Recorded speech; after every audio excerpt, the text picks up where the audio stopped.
Welcome back to another episode of Infidelity Tales Lab. We're thankful for your continued viewership. Before we begin, tell us, where in the world are you watching from? We love knowing our global reach. Now, let's dive into today's story. Chapter 1. Hidden Cracks. Vincent Hargrove surveyed his custom-built home from the driveway, briefcase in hand. 5,000 square feet of pristine architecture nestled in Baltimore's most exclusive neighborhood. A testament to 15 years of ruthless dominance in medical tech development. At 42, Vincent had built his company, Nexus Bionics, from nothing into a billion-dollar enterprise specializing in cutting-edge prosthetics and implantable medical devices. "Daddy!" 10-year-old Molly burst through the front door, her auburn hair bouncing as she ran toward him. Vincent's stern expression softened as he caught her. "Careful, princess. You're getting bigger," he said, noticing how much heavier she felt in his arms. His brow furrowed slightly. She'd been gaining weight steadily over the past few months despite no significant changes to her diet or activity. "I made honor roll again," Molly announced proudly. "That's my girl." He set her down, ruffling her hair. "Where's your mother?" As if summoned, Dominique Hargrove appeared in the doorway. At 38, she remained strikingly beautiful, tall, blonde, impeccably dressed in designer clothes that showcased her fitness-sculpted physique. "You're home early," she observed, her voice carrying a hint of surprise rather than welcome. Vincent checked his watch. Board meeting ended ahead of schedule. "Where's Mrs. Patterson?" Their housekeeper usually greeted him at this hour. "I gave her the afternoon off." Dominique's hand went to her neck, adjusting the high collar of her blouse, a nervous tic Vincent had noticed developing recently. Inside, Vincent loosened his tie and scrolled through work emails while Dominique prepared dinner with practiced efficiency. 15 years of marriage had developed a comfortable rhythm between them, though lately, Vincent had sensed something different. Small changes in routine. Late-night text messages Dominique claimed were from her charity committee. Weekend brunches that ran suspiciously long. Dinner conversation revolved around Molly's school achievements. But Vincent couldn't help noticing how his daughter picked at her food despite claiming hunger earlier. "Everything okay, Molly?" he asked, studying her face. "My stomach hurts sometimes," she admitted quietly. "Since when?" Vincent's voice sharpened with concern. "It's just occasional childhood discomfort," Dominique interjected quickly. "Remember how Dr. Fuller said kids her age go through growth spurts?" Vincent looked between them, his instinct for detecting deception, honed through years of corporate negotiations, prickling uncomfortably. "If it persists, we're getting a second opinion." Later that night, Vincent stood at his bedroom window, watching the moonlight reflect off the swimming pool. Behind him, Dominique emerged from the bathroom in silk pajamas, her phone clutched in her hand. "The Westerlies invited us to their fundraiser next weekend," she said, not meeting his eyes. Vincent turned. "Preston Westerly from the hospital board? His wife Adrienne is on the Children's Foundation committee with me." "Convenient," Vincent remarked coldly. Dominique's head snapped up. "What's that supposed to mean?" "Nothing." Vincent watched her face carefully. "Just thinking how entwined our social and professional circles have become." That night, Vincent awoke at 2:17 a.m. to find Dominique's side of the bed empty. Following the soft glow of light downstairs, he paused at the kitchen entrance, listening to his wife's hushed phone conversation. "I can't talk long." "No, he doesn't suspect anything. I know it's risky, but what choice do we have? She's getting worse. I understand the consequences." Vincent retreated silently up the stairs, his mind already calculating possibilities. Whatever Dominique was hiding involved Molly. And if there was one thing Vincent Hargrove never tolerated, it was threats to what belonged to him. Chapter 2. Growing Concerns. By early March, Molly's weight gain had become impossible to ignore. Her previously athletic frame had grown considerably rounder, her once energetic demeanor replaced by lethargy and frequent complaints of stomach pain. "I've scheduled an appointment with Dr. Witten," Vincent announced over breakfast, watching Dominique's reaction carefully. "Pediatric gastroenterologist?" she asked too quickly. "You know who he is?" Vincent's eyes narrowed. Research specialist." After Molly mentioned her stomach issues, Dominique stammered. But Dr. Fuller already. Fuller's a general pediatrician. Witten's the best in his field. Vincent cut her off. And I want the best for my daughter. That evening, Vincent accessed Dominique's laptop while she was at her book club, another recent addition to her schedule. Her browser history revealed deleted sections, but Vincent wasn't CEO of a tech company for nothing. Within minutes, he'd recovered fragments of searches related to childhood appetite stimulants, weight gain medications, and side effects of prednisone in children. More troubling was a pattern of communications with Preston Westerly that extended beyond charity work. Emails with vague references to the situation and continuing treatment, alongside meeting arrangements at odd hours. Vincent's investigation was interrupted by the garage door opening. He restored the computer to its previous state and retreated to his home office, where he placed a call to Ronan Sullivan, his company's head of security and former military intelligence officer. Sullivan, I need discreet surveillance on my wife and comprehensive background on Preston Westerly. Personal, professional, everything. And I need the name of the best private investigator in the city. Something serious, boss? Sullivan asked, the only person who could pose such a question to Vincent without repercussion. That depends on what you find. 2 days later, Vincent sat across from Dr. Witten as the specialist examined Molly's test results with growing concern. Mr. Hargrove, these hormone levels are extremely unusual for a child Molly's age, Witten explained, pointing to highlighted numbers.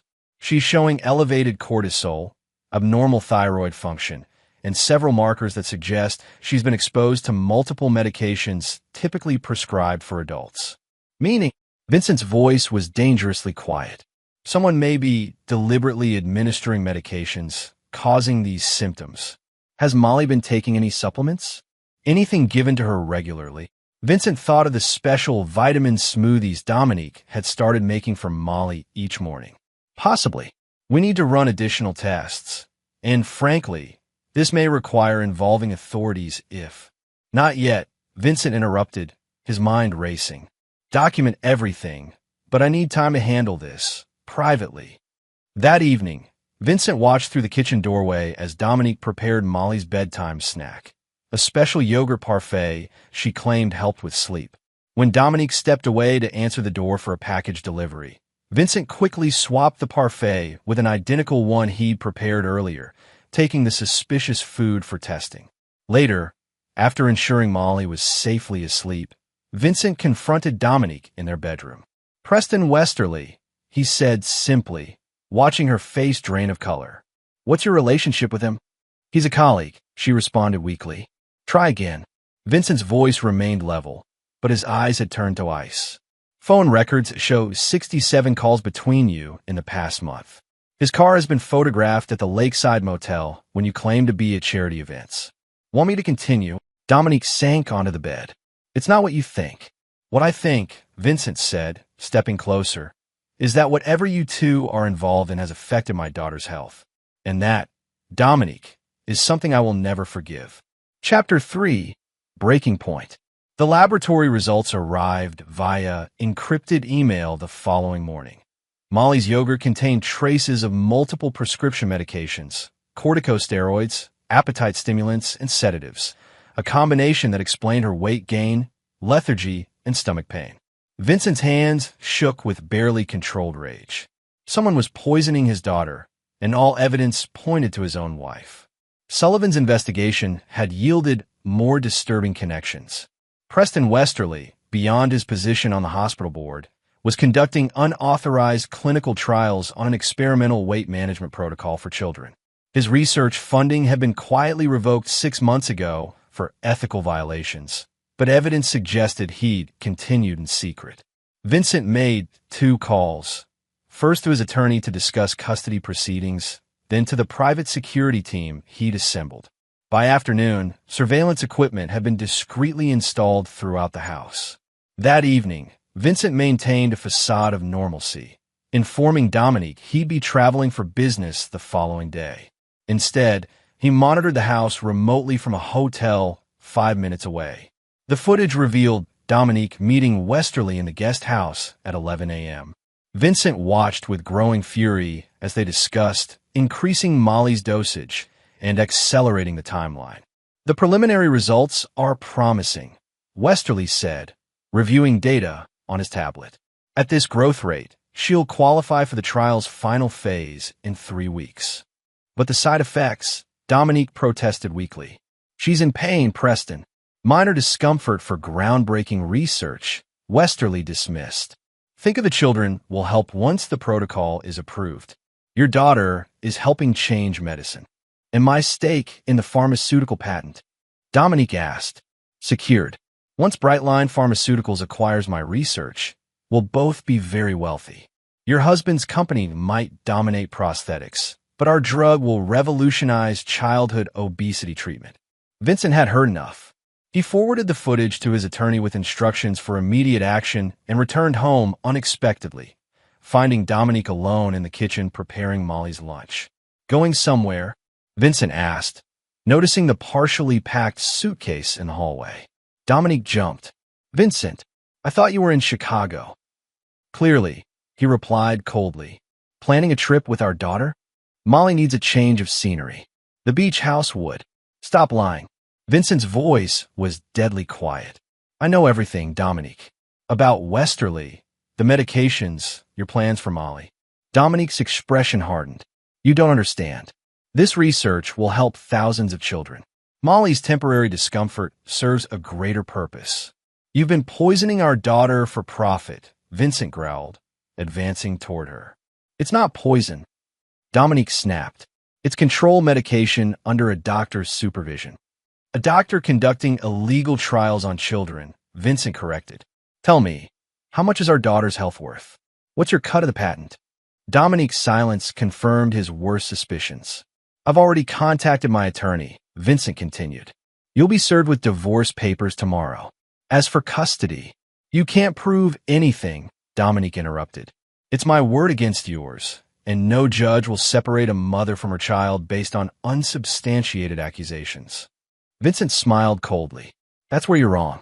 Every medication you've given Molly has been documented and preserved as evidence. Every conversation with Westerly recorded. You're not just losing this marriage, Dominique. You're facing criminal charges. Dominique's face contorted with rage and fear. You bastard. You've always controlled everything, everyone. This was my chance at independence, at creating something important without living in your shadow. By experimenting on our daughter? Vincent's voice rose for the first time. You want independence? You'll have plenty of time for that in prison. That night, Vincent sat beside Molly's bed, watching her fitful sleep and calculating how long it would take for the medications to leave her system. His phone vibrated with a text from Sullivan. Surveillance shows Westerly entering Southgate. Approaching main house, Vincent kissed Molly's forehead and descended the stairs just as the doorbell rang. Preston Westerly stood on the threshold, confidence personified in his bespoke suit and practiced smile. Vincent, unexpected pleasure. Is Dominique available? She's indisposed, Vincent replied evenly. But I've been looking forward to meeting you properly. Perhaps another time, Westerly suggested, suddenly wary. I just needed to drop off some committee documents. At 9 p.m.? I don't think so. Vincent blocked the doorway. I believe we have much to discuss. About my daughter. About your research. About your relationship with my wife. Westerly's professional demeanor faltered. I don't know what Dominique has told you, but she hasn't told me anything, Vincent interrupted. But you will. Every detail of what you've been giving my daughter, why, and who else is involved. Your career and freedom depend on it. As Westerly began stammering excuses, Molly's cry echoed from upstairs, followed by the sound of retching. Vincent bounded up the stairs to find his daughter collapsed on the bathroom floor, pale and trembling.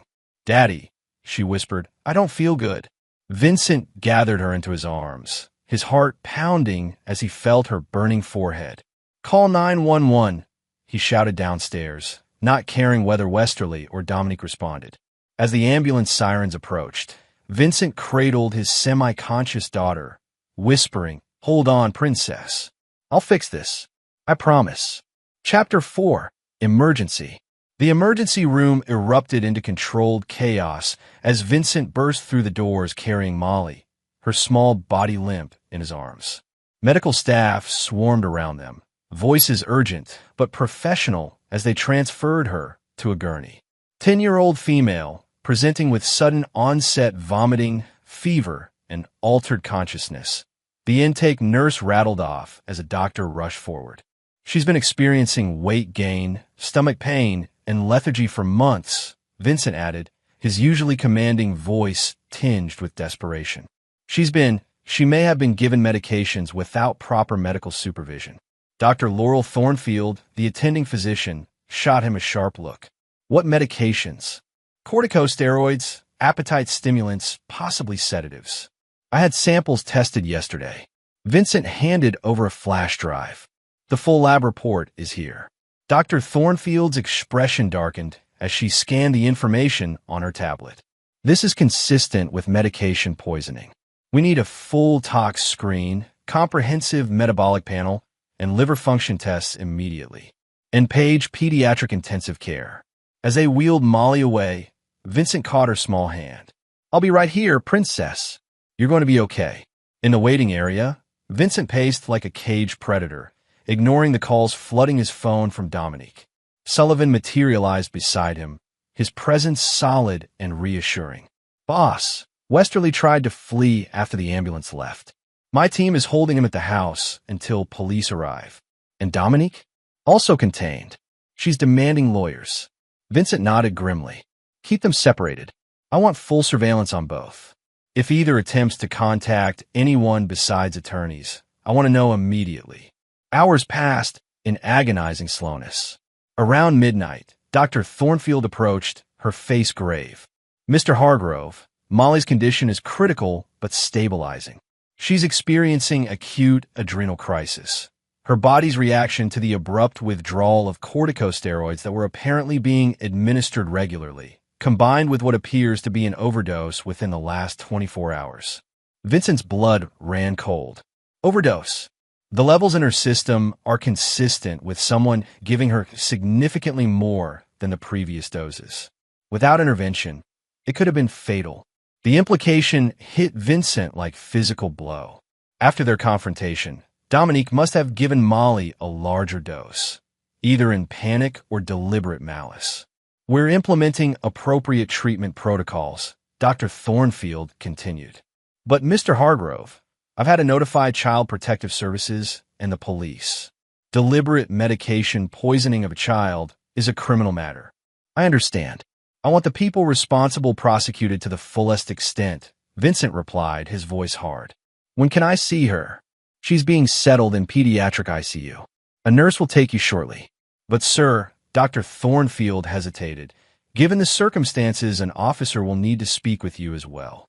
Vincent spent the remainder of the night beside Molly's bed, watching the rhythm of her breathing stabilize as medications countered the damage inflicted on her small body. By morning, 2 detectives from Baltimore PD's Special Victims Unit arrived, accompanied by a CPS caseworker. Detective Russell Barlow introduced himself, his weathered face betraying no emotion. Mr. Hargrove, we need to understand exactly what's happened to your daughter. For the next hour, Vincent provided a detailed account, supplemented by the evidence he'd gathered, the lab tests of Molly's food, surveillance footage of Dominique and Westerly's conversations, and documentation from Dr. Witten's examination. You've been thorough, Detective Barlow observed, reviewing the materials.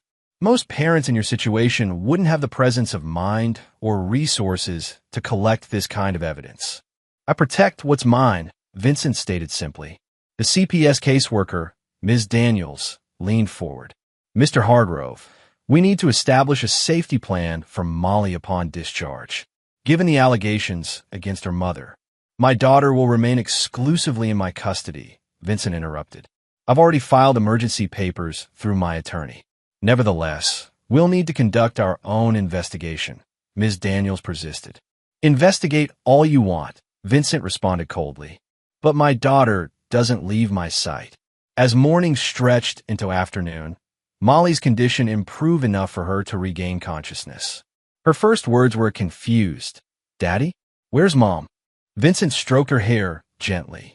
Mom can't be here right now, princess. But I'm not going anywhere.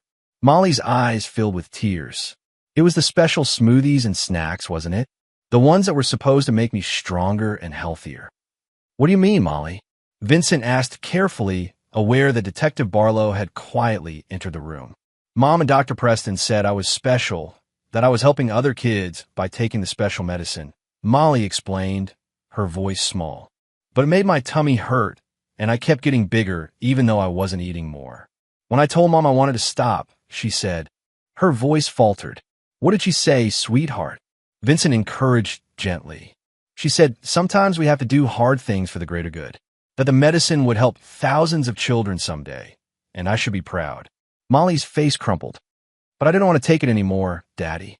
It made me feel so sick. Detective Barlow stepped forward. Molly, I'm Detective Barlow. Would it be okay if I asked you a few questions about these special smoothies? As Molly recounted months of being given special foods and supplements, Vincent's phone vibrated with a text from Sullivan. Police have taken Westerly and Dominique into custody. Charges pending. Also, discovered Westerly attempting to delete files from home computer. Data recovery team working now. Vincent excused himself briefly to make a call to his attorney, instructing her to push for the most serious charges possible against both Dominique and Westerly. As he returned to Molly's room, Detective Barlow met him in the hallway. Mr. Hargrove, we're going to need you to come to the station. There's been a development. I'm not leaving my daughter, Vincent stated firmly. Sir, Barlow's voice lowered. The officers at your home discovered something during their search. Your wife is demanding to speak with you immediately. She says it concerns Molly's parentage. Vincent's expression didn't change, but something cold and deadly settled in his eyes. Have the officers bring her here. Whatever she has to say, she can say it in custody with my attorney present. Chapter 5. Shattered Truths. An hour later, Vincent sat in a private conference room at the hospital. His attorney, Marissa, fell beside him. Across the table, Dominique, handcuffed and escorted by an officer, glared at him with a mixture of defiance and desperation. 5 minutes, Detective Barlow announced, and everything said in this room will be recorded. Vincent, Dominique began, her voice attempting warmth that didn't reach her eyes. This has all gone too far. You know I would never deliberately harm Molly. Save it. Vincent cut her off. The evidence is overwhelming. You're facing felony child endangerment charges at minimum, possibly attempted murder after yesterday's overdose. It wasn't an overdose. Dominique protested. Preston said increasing the dosage was necessary to advance your illegal drug trial, to secure your pharmaceutical patent. Vincent's voice remained terrifyingly calm. Detective Barlow mentioned you had something to say about Molly's parentage. Make it quick. Dominique's expression transformed, calculation replacing her feigned contrition. You've always been so certain of everything, Vincent. So confident in your control. But there's something even the great Vincent Hargrove doesn't know. She leaned forward, dropping her voice. Molly isn't your biological daughter. The room went silent. Vincent's face revealed nothing, but Marissa placed a cautioning hand on his arm. Preston and I have been involved for 12 years, Dominique continued, watching for any reaction. Molly is his child, not yours. The DNA will prove it. Vincent studied his wife with a cold assessment he usually reserved for business rivals preparing to be destroyed. Is it your attempt at leverage? You think threatening me with this will somehow mitigate what you've done? It's not a threat. It's a reality you'll have to face in court, Dominique responded. The custody battle changes completely when paternity is disputed, and Preston's research, while perhaps ethically questionable, was conducted with the biological father's consent, which would make Westerly equally culpable. Marissa interjected. Biological relationship or not, he participated in systematically poisoning a child. That's still a felony. Vincent stood abruptly. We're done here. Detective, I'll submit to any DNA test the court requires, but my daughter's medical treatment takes priority over these desperate tactics. As Vincent turned to leave, Dominique called after him. She was never supposed to be harmed. The protocol was safe until... Vincent paused, turning slowly. Until what? Dominique's eyes darted to the detective, then back to Vincent. Until someone tampered with the medication yesterday. The dose I gave her wasn't what caused the collapse. Someone must have switched or contaminated it. Detective Barlow stepped forward. Mrs. Hargrove, are you alleging someone else poisoned your daughter? The medication I've been giving her was carefully measured, Dominique insisted. Whatever caused her collapse yesterday wasn't what I administered. Vincent exchanged glances with Detective Barlow, whose expression remained professionally neutral. We'll investigate all possibilities, Mrs. Hargrove. Now, you'll be transported to central booking for processing. Back in Molly's hospital room, Vincent found Dr. Thornfield reviewing her latest test results. Her numbers are improving, the doctor reported. The emergency treatment protocol is working. If this continues, she could be stable enough for discharge in a few days, though she'll need ongoing care to address the long-term effects of the medications. Whatever she needs, Vincent assured her. I'll arrange for the best specialists. After Dr. Thornfield left, Vincent sat beside Molly's bed, watching her sleep peacefully for the first time in months. His phone vibrated with a message from an unknown number. Package delivered to your office, as requested. Contents may shock you. Dr. M.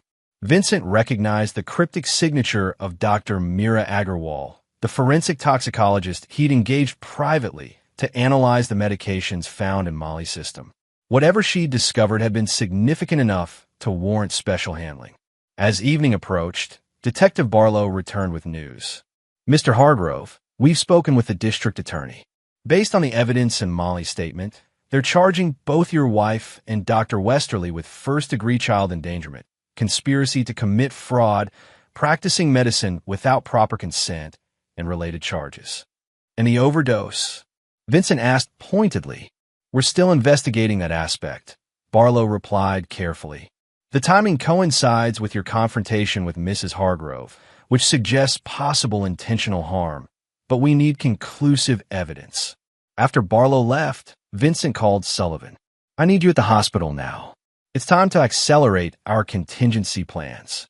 Sullivan arrived 30 minutes later, bringing a secure laptop and documents requiring Vincent's signature. Everything's arranged as you specified, he reported. Safe house is prepared, security team assembled, and the jet is standing by if needed. Vincent signed the papers authorizing a series of financial maneuvers that would effectively isolate his assets from any claims Dominique might make. What about Westerly's research documents? Our team recovered everything before the police seized his computers, Sullivan confirmed.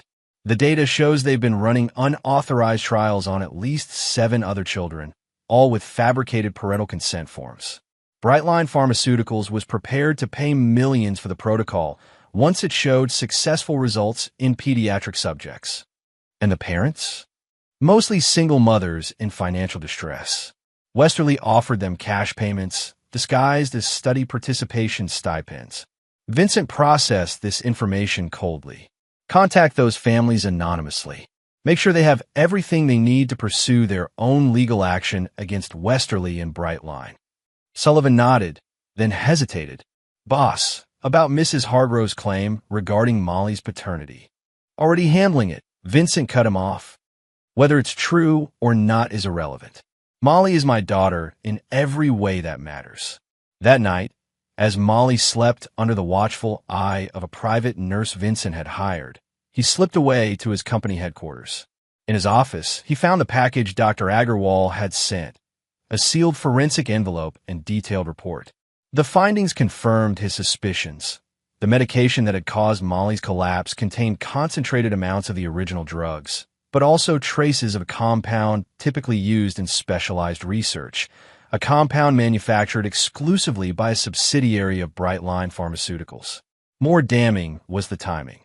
According to the molecular degradation analysis, this particular combination had been prepared less than 2 hours before Molly consumed it, during the exact time Dominique had been meeting with Westerly in the guest house. Vincent placed a call to Detective Barlow, his voice controlled despite the rage burning inside him. Detective, I have evidence that the overdose was premeditated. I'm sending it to you now. After ending the call, Vincent opened his safe and removed a small flash drive labeled simply contingency. On it was everything he'd need for what came next. The complete destruction of everyone involved in hurting his daughter. Chapter 6. The Unraveling. The following morning brought the arrival of hospital legal counsel and administrators, their faces grave as they requested an urgent meeting with Vincent. "Mr. Hargrove," began Gloria Montgomery, the hospital's chief legal officer, "we've been cooperating fully with the police investigation into Dr. Westerly's activities, and I'm afraid we've uncovered disturbing information that affects your daughter." Vincent sat perfectly still, his expression unreadable. "Go on." "Dr. Westerly was conducting unauthorized trials using an experimental compound developed by Brightline Pharmaceuticals," Montgomery explained. "What we didn't realize until now was the extent of the hospital's potential liability. It appears several administrators may have turned a blind eye to his activities in exchange for research funding." "Names," Vincent demanded. Montgomery hesitated. "That's still part of an ongoing internal investigation, but we wanted to inform you first because—" She slid a document across the table. "This appears to be a consent form with your signature, authorizing Molly's participation in the trial." Vincent examined the document, his jaw tightening imperceptibly. "This signature is forged." "We suspected as much," Montgomery nodded. "Which raises serious questions about how many other consent forms were falsified. The hospital board has authorized me to discuss settlement options with affected families, including yours." Vincent folded the document carefully and placed it in his jacket pocket. "Ms. Montgomery, let me be clear, I'm not interested in a settlement. I intend to see everyone involved in this, from Westerly to the board members who enabled him, face criminal charges and complete professional destruction. Mr. Hargrove, I understand your anger, but litigation could take years." "Then you'd better prepare for a long battle," Vincent interrupted coldly. "My daughter nearly died because your hospital failed in its most basic duty of care. No amount of money will change that, but I will ensure accountability at every level." After Montgomery departed, Vincent received a call from Detective Barlow. "The DA's reviewed the evidence you provided," Barlow informed him. "They're upgrading the charges against both Westerly and your wife to include attempted murder. The timing of the overdose and the specialized compound leaves little doubt about intent." "What about Brightline Pharmaceuticals?" Vincent asked. "Search warrants are being executed at their offices as we speak," Barlow confirmed. "Initial findings suggest executives were aware of Westerly's methods, but deliberately maintained distance to preserve deniability." "Not distance enough," Vincent remarked coldly. By afternoon, Molly had improved enough to sit up and eat solid food. Vincent sat beside her bed, helping her with a cup of applesauce, when his attorney arrived with news. "The judge granted the emergency custody order," Marissa reported quietly.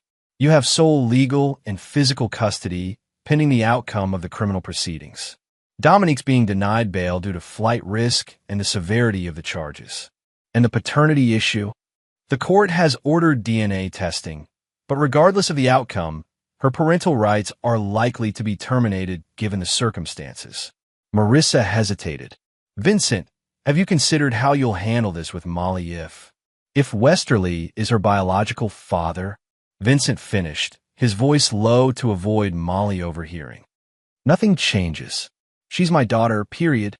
I've raised her, loved her, protected her, and I'll continue to do so."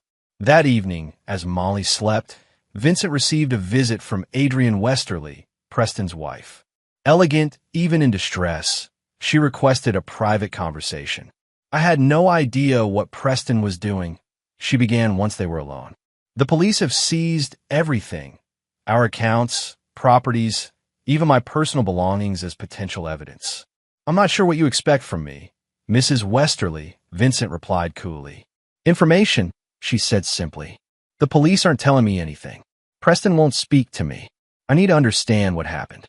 Vincent studied her carefully. "Your husband was conducting illegal drug trials on children, including my daughter. He conspired with my wife to administer potentially lethal medications to Molly without my knowledge or consent, all for profit and professional recognition." Adrienne paled. "That's not possible. Preston is a respected pediatric researcher. He would never." "The evidence is conclusive," Vincent interrupted. And based on documents recovered from his office, this wasn't his first unauthorized trial. There are records of at least 3 previous studies involving children, all with questionable consent procedures. "Oh God," Adrian whispered, genuine horror crossing her face. "The trials in Atlanta 2 years ago, and before that in Boston. I thought those were legitimate studies." He told me they were revolutionizing childhood medicine. Vincent leaned forward. "What exactly do you know about those studies?"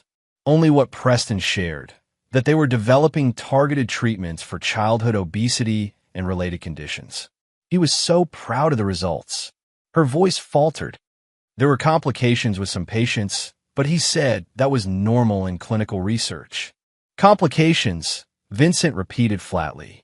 "Did these complications include the death of a 7-year-old boy in Boston?" "Jason Mercer. Does that name mean anything to you?" Adrienne's shocked expression answered before she could speak. "A child died?" Preston never mentioned. He told me the Boston study was discontinued due to funding issues. It was discontinued because Jason Mercer suffered fatal liver failure after receiving experimental medications similar to those given to Molly, Vincent informed her coldly. His parents were paid $3 million in a confidential settlement. The records were buried, the case never went public, and Westerly simply moved to a new hospital to continue his research. As the implications settled over her, Adrienne's composure crumbled. "I had investments in Brightline. Preston suggested them as a growth opportunity. Have I been profiting from this?" "Unwittingly or not," Vincent confirmed, "you've benefited from your husband's activities. The question now is what you're prepared to do about it." After a moment of silent deliberation, Adrienne straightened her shoulders. "Everything. I'll tell the prosecutors everything I know, the previous studies, the financial arrangements, the connections to Brightline executives. Preston doesn't deserve protection after what he's done." "A wise decision," Vincent nodded. "Detective Barlow will be interested in your testimony." After Adrienne left, Vincent stood at the window overlooking the hospital parking lot, watching her departure with calculated interest. His phone vibrated with a message from Sullivan. "DNA results in. Confirmation of your instructions requested." Vincent's reply was immediate. "Proceed as planned. All parameters." Later that night, as Vincent kept vigil beside Molly's bed, Dr. Thornfield arrived with updated test results. "Her system is clearing the medications more quickly than expected," the doctor reported with cautious optimism. "Her liver and kidney functions are improving, and the adrenal crisis has been successfully managed. If this trend continues, she could be discharged within 48 hours.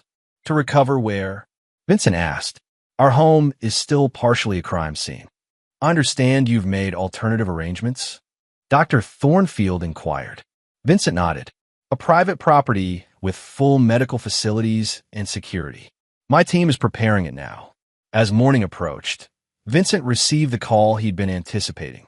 Detective Barlow's voice was strained even through the professional demeanor. "Mr. Hargrove, I need you to come to the station immediately." "My daughter."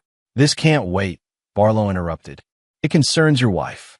There's been an incident at the detention center." Chapter 7. Calculated Moves. Vincent entered the police station at precisely 7:30 a.m., his appearance immaculate despite the sleepless night. Detective Barlow escorted him to a private conference room where Captain Eleanor Reese waited, her expression grim. "Mr. Hargrove," she began formally, "at approximately 4:17 this morning, your wife was found unresponsive in her cell. Despite emergency medical intervention, she was pronounced dead at 5:04 a.m. Vincent's face revealed nothing. "Cause? Preliminary indications suggest poisoning," Captain Reese answered, watching him carefully. "Toxicology is pending, but initial symptoms align with ingestion of a compound similar to what was found in your daughter's system, only at a significantly higher concentration." "Are you suggesting a connection?" Vincent asked coolly. "We're investigating all possibilities," Barlow interjected. "Security footage shows no unauthorized access to her cell, and she had no visitors except her attorney yesterday afternoon." "I was at the hospital all night with multiple witnesses," Vincent pointed out. if you're implying involvement on my part. We're simply informing you as next of kin, Captain Reese clarified. However, the timing and method raise obvious questions, especially given recent events. Vincent leaned forward slightly.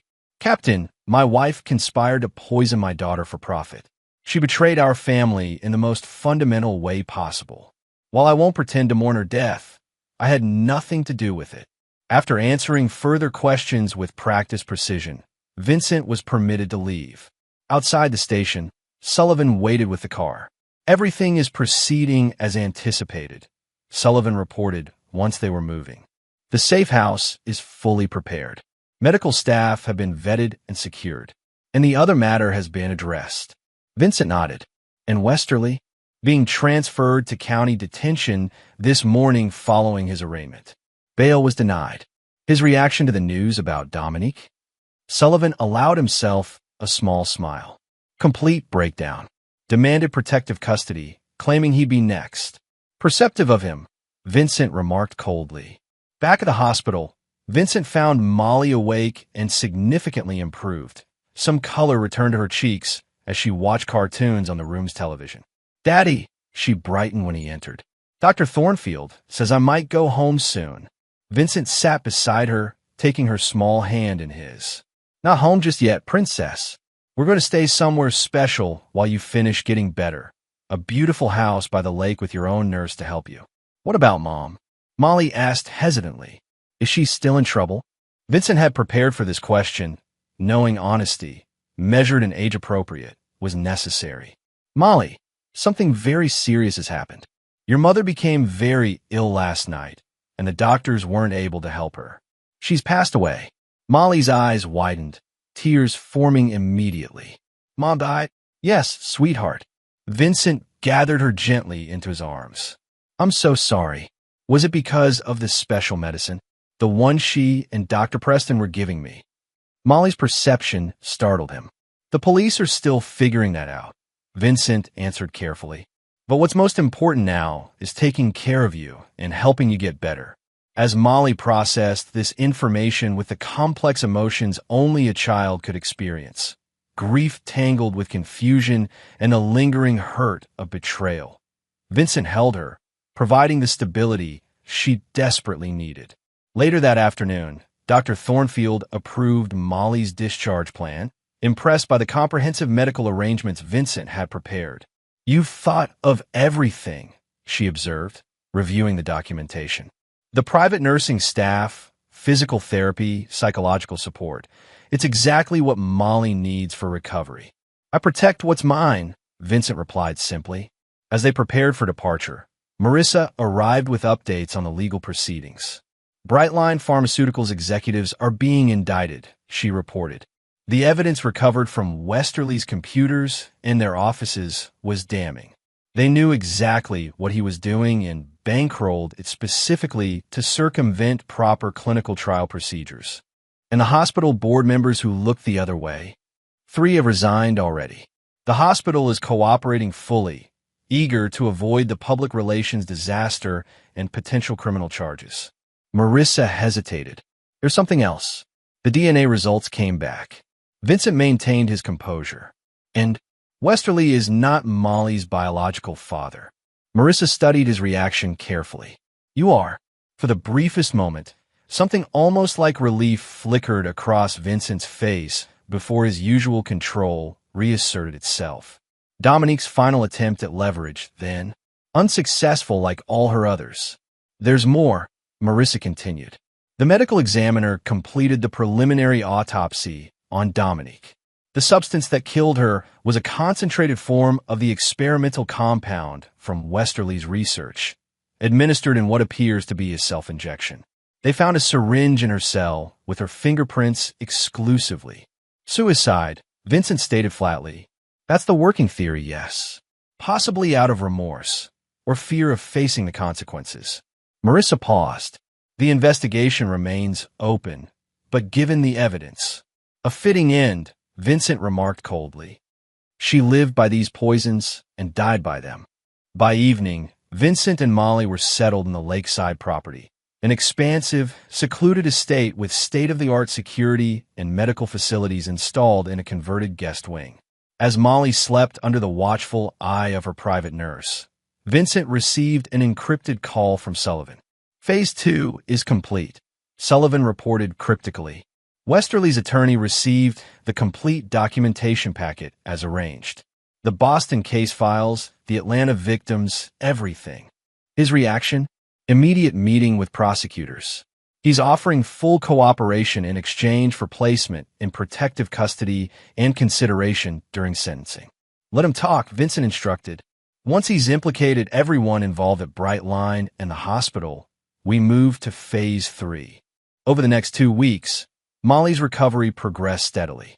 The medications cleared from her system, her weight began normalizing, and the psychological counseling helped her process the complex trauma of her mother's betrayal and death.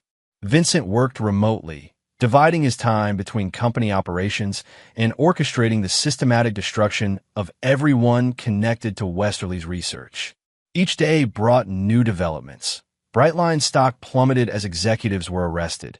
Hospital administrators faced criminal charges for negligent oversight. Medical licenses were revoked. Careers and reputations disintegrated. Through carefully anonymized channels, Vincent ensured that every family affected by Westerly's previous trials received comprehensive documentation to pursue their own legal action. Class action lawsuits multiplied daily, targeting the deep pockets of the pharmaceutical company and hospital systems that had enabled the research. When Detective Barlow visited the safe house to update them on the investigation, he brought news that Dominique's death had been officially ruled a suicide. The case is closed on that aspect, Barlow informed Vincent. Though questions remain about how she obtained the compound inside a secure facility. Perhaps she had accomplices we haven't identified, Vincent suggested. Or perhaps it was her final attempt to escape justice. Barlow studied him thoughtfully. Perhaps. Westerly continues to cooperate extensively, apparently terrified that he'll meet a similar fate. His testimony has led to 12 additional arrests at Brightline and partnering research facilities. Justice works in unexpected ways, Vincent observed. As Barlow prepared to leave, he paused. Mr. Hargrove, in my 20 years on the force, I've never seen a case unravel so completely, so quickly. Every piece of evidence appearing at precisely the right moment. Every witness coming forward with exactly the right information. The truth has a way of emerging when powerful people can no longer suppress it, Vincent replied smoothly. Indeed, Barlow nodded. Especially when someone knows exactly where to look and who to pressure. Their eyes met in tacit understanding. Barlow recognizing the calculated orchestration behind the case's progression, Vincent acknowledging the detective's awareness without concern. Both men had their own definition of justice, and in this instance, they had aligned sufficiently. Chapter 8. The Reckoning. 3 months after Molly's hospitalization, Preston Westerly sat in the witness box of a federal courtroom, his once commanding presence reduced to a hollow shell. As the star witness for the prosecution, he had spent days detailing the full extent of his crimes, the unauthorized trials, the falsified data, the deliberate endangerment of children, and the deaths he had previously concealed. Vincent observed from the gallery, his face impassive as Westerly described the arrangement with Dominique.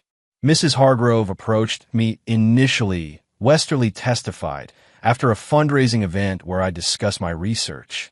She expressed interest not just in the medical applications, but in the potential financial returns if the protocol was successful.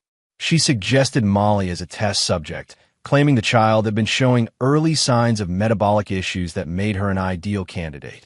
And you didn't verify this with her father? The prosecutor asked. Dominique assured me she had full medical authority for Molly. She produced what appeared to be signed consent forms. Westerly swallowed hard. I didn't scrutinize them as carefully as I should have. Let's be clear, Dr. Westerly, the prosecutor pressed. You administered experimental medications to a child without confirming proper parental consent, outside approved clinical protocols, and without proper oversight, correct? Yes, Westerly admitted, his voice barely audible. And this wasn't the first time, was it? Please tell the court about Jason Mercer. As Westerly recounted the death of the 7-year-old boy in Boston, a ripple of shock passed through the courtroom. Vincent's expression remained unchanged, though his eyes never left Westerly's face. Following the day's testimony, Vincent met with federal prosecutors handling the case against Brightline Pharmaceuticals. Their offices had been inundated with evidence. Internal memos, financial records, communications proving executives had knowingly funded Westerly's illegal research with full awareness of his methods. The CEO and chief medical officer will be indicted tomorrow, the lead prosecutor informed Vincent. The evidence your team uncovered is irrefutable. They destroyed lives for profit, Vincent stated coldly. Make sure the charges reflect that. Back at the lakeside property, now their permanent residence after Vincent had sold their former home, Molly was completing a session with her physical therapist. Her recovery had been remarkable. Her weight normalizing, energy returning, and the psychological wounds beginning to heal through consistent therapy. "Dad, watch this," she called as Vincent entered, demonstrating her ability to complete a complex balance exercise that had challenged her for weeks. "Impressive, princess," he smiled, one of the few genuine expressions he reserved exclusively for her. "Dr. Michaels says you're making exceptional progress." After dinner, as they sat on the deck overlooking the lake, Molly grew contemplative. "Dad, is Dr. Preston going to jail for a long time?" Vincent considered how to answer truthfully yet appropriately. "Yes, he is. The judge will decide exactly how long. But he's admitted to doing very bad things to you and other children." Molly nodded slowly. "And Mom helped him." "She did," Vincent confirmed gently. "But that doesn't mean she didn't love you in her own way. But she chose money over me," Molly observed with the painful clarity children sometimes possess. "That's what my therapist says, that sometimes adults make terrible choices even when they should know better." Vincent took her hand. "That's true. But I want you to know that I will always choose you, Molly. Always." Later that night, after Molly had gone to bed, Vincent received a call from Sullivan. "It's done," Sullivan reported. "The transfer is complete. Westerly's commissary account received the deposit as arranged. And the other inmates? Information has been selectively distributed. His protective custody request has been administratively delayed due to overcrowding." Vincent ended the call without further comment. Within hours, news would reach him that Preston Westerly had been brutally attacked in the shower area of the county jail, an unfortunate incident where guards had been inexplicably absent from their posts for precisely 7 minutes. The following day, as Westerly fought for his life in the prison medical ward, Vincent attended a board meeting at Nexus Bionics. His company had emerged unscathed from the scandal, his reputation enhanced by his public stance as a father fighting for justice after his daughter was victimized. "The acquisition of Brightline's research division has been approved," his CFO announced, "at the fire sale price we proposed, given their legal and financial situation." "Excellent," Vincent nodded. "Dismantle their current research programs and integrate any salvageable technologies into our pediatric division. And implement the new Ethics Oversight Committee immediately. I want this company to become the gold standard for research integrity."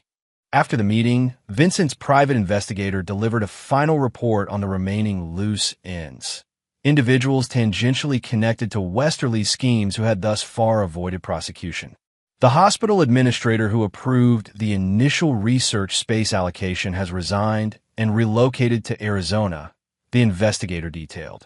The lab technician who processed the samples without proper authorization has agreed to testify against remaining Brightline executives. "And Adrian Westerly?" "Yes," Vincent prompted. "She's filed for divorce and changed her name. Currently working at a medical nonprofit in Seattle, completely disconnected from her former life." Vincent considered this information. "Monitor her from a distance.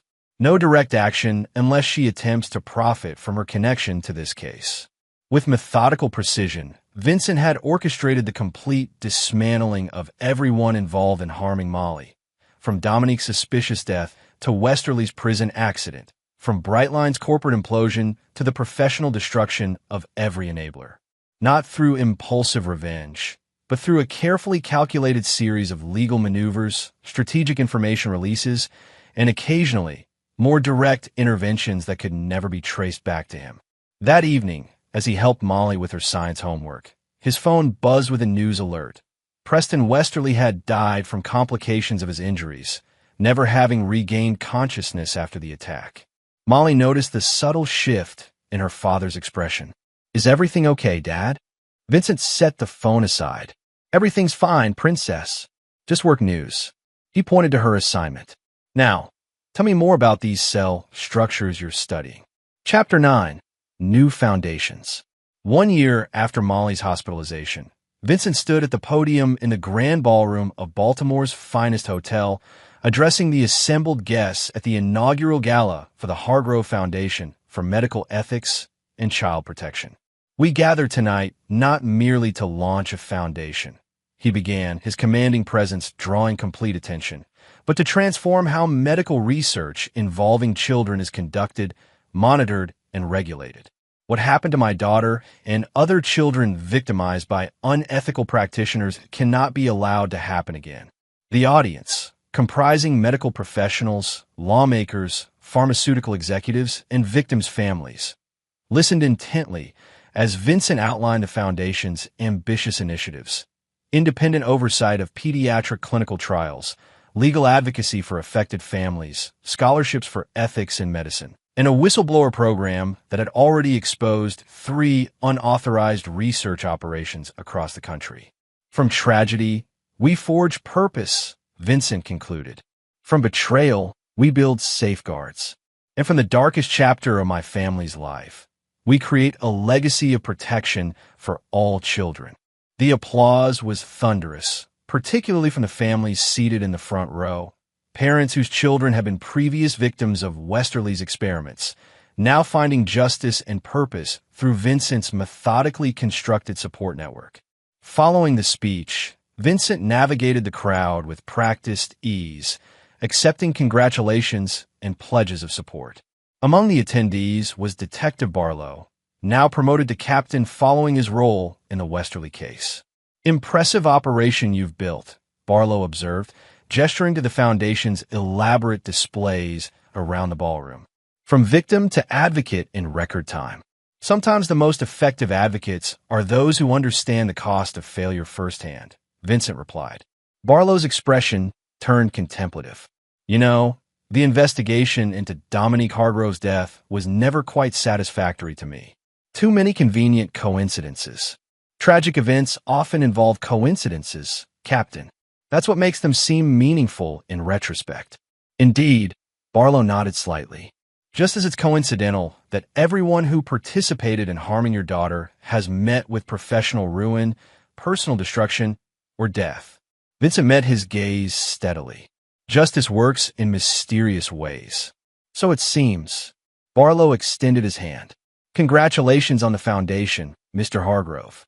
I have no doubt it will accomplish exactly what you intended to." The unspoken understanding passed between them. Barlow recognizing the architect behind a perfect revenge, Vincent acknowledging the detective's awareness without concern. Both men had their own moral codes, and in this instance, they had aligned just enough. Later that evening, Vincent returned to the lakeside home where Molly waited with her nanny. At 12, she had recovered fully from her ordeal, though regular therapy continued to help her process the complex emotions surrounding her mother's betrayal and death. "How was your big speech?" she asked, looking up from her book.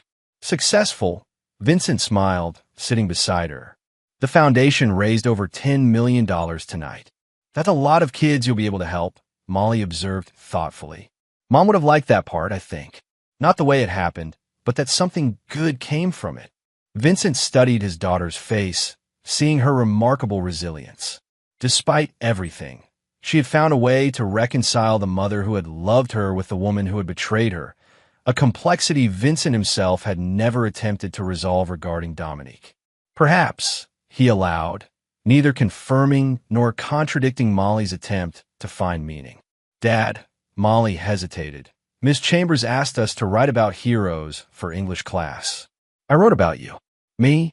Vincent's surprise was genuine. You saved me, Molly said simply. And now you're saving other kids too. That's what heroes do, right?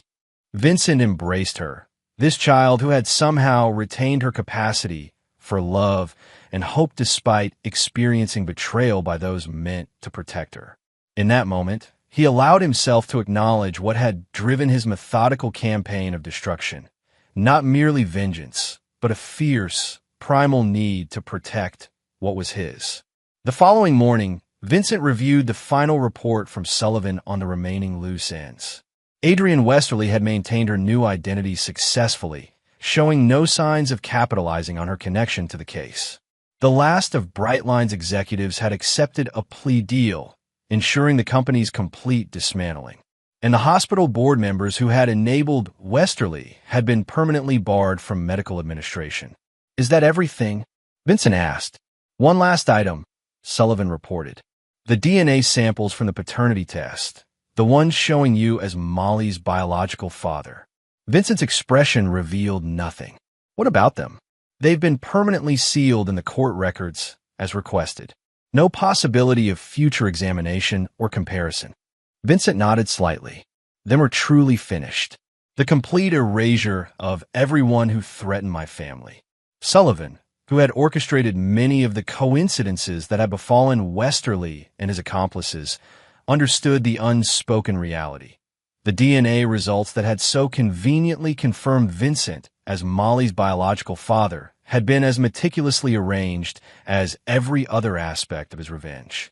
Whether Westerly had actually been Molly's father would remain forever unknown.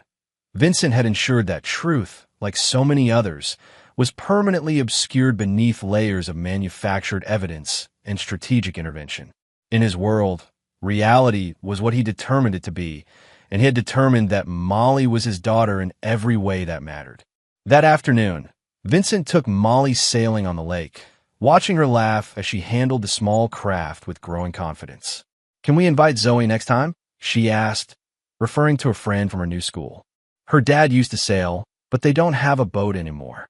Of course, Vincent agreed. Why don't we have her family over for dinner this weekend? As Molly chattered excitedly about her friend, Vincent observed her animated expressions, the spark of joy that had fully returned to her eyes.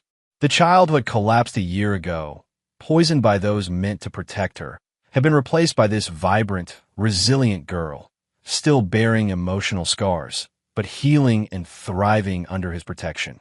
From the ashes of betrayal, Vincent had crafted not just revenge, but rebirth. He had systematically erased every threat, punished every transgression, and emerged with his position strengthened. The foundation would ensure Westerly's name was forever associated with medical criminality, while the Hargrove name would represent protection and advocacy. In the end, Vincent had done what he always did, protected what was his, destroyed those who threatened it, and turned catastrophe into advantage. Not through emotional outbursts or impulsive actions, but through calculated, meticulous planning that left no loose ends. As the sailboat glided across the lake's surface, Vincent allowed himself the satisfaction of completion. The ledger was balanced. Justice, his justice, had been served. And most importantly, Molly was safe, thriving under the protection of a father whose capacity for ruthlessness was matched